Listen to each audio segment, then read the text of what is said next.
ఓం నమః శివాయ.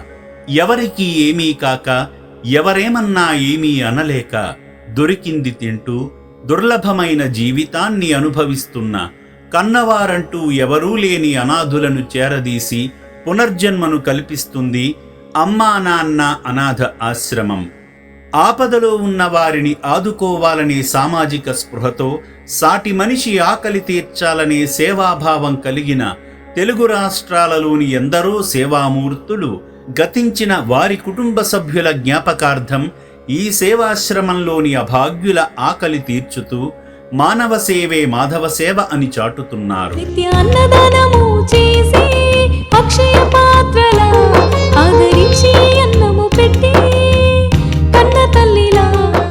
అలా భర్త జ్ఞాపకార్థం సందర్భంగా హైదరాబాద్ కొండాపూర్ నుండి వచ్చిన సేవామూర్తి ఎం లక్ష్మి గారు శ్రీ పుణ్యలింగేశ్వర స్వామిని దర్శించుకుని కుటుంబ సభ్యులందరి పేర్లపై గోత్రనామాలతో అర్చనలు జరిపించుకున్నారు. ఈ సందర్భంగా శివయ్యకు అభిషేకం చేసి అనంతమైన ఆధ్యాత్మిక సంతృప్తిని పొందారు. ఓం శ్రీ పుణ్యలింగేశ్వర స్వామినే నమః.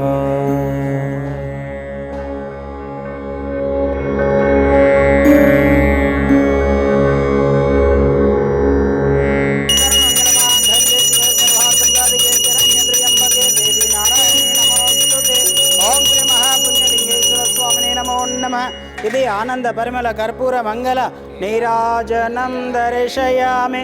నమ పార్వతీపదయే హర హర మహాదేవ శంభో శంకర హర హర నమ శివార్పణమస్తు.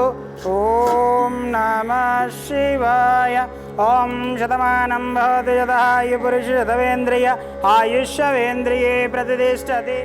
అనంతరం హోమశాలలో జరుగుతున్న యాగంలో పాల్గొని ఆజ్యం వేసి హోమఫలాలు పొందారు.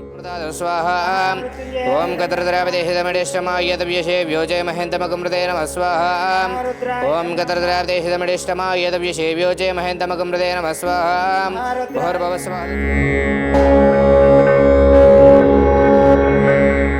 ఆశ్రమ ప్రాంగణంలో నిర్మిస్తున్న నూతన శివాలయ నిర్మాణ పనుల వద్దకు వ్యాన్ మీద వెళ్లి ఇటుకలు అందించి శివానుగ్రహాన్ని పొందారు.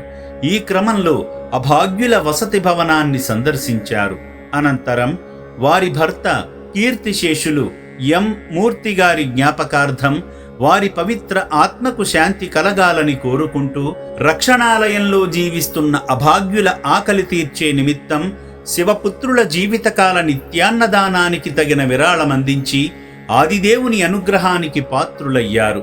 కాలం చేసిన భర్తను తలుచుకుని అభాగ్యులకు అండగా నిలిచిన సేవామూర్తి లక్ష్మిగారిపై ఆ శివయ్య ఆశీస్సులు ఎల్లవేళలా ఉండాలని అమ్మా నాన్న అనాథ ఆశ్రమం కోరుకుంటుంది. అమ్మ నాన్న అనాథుల పుణ్యక్షేత్ర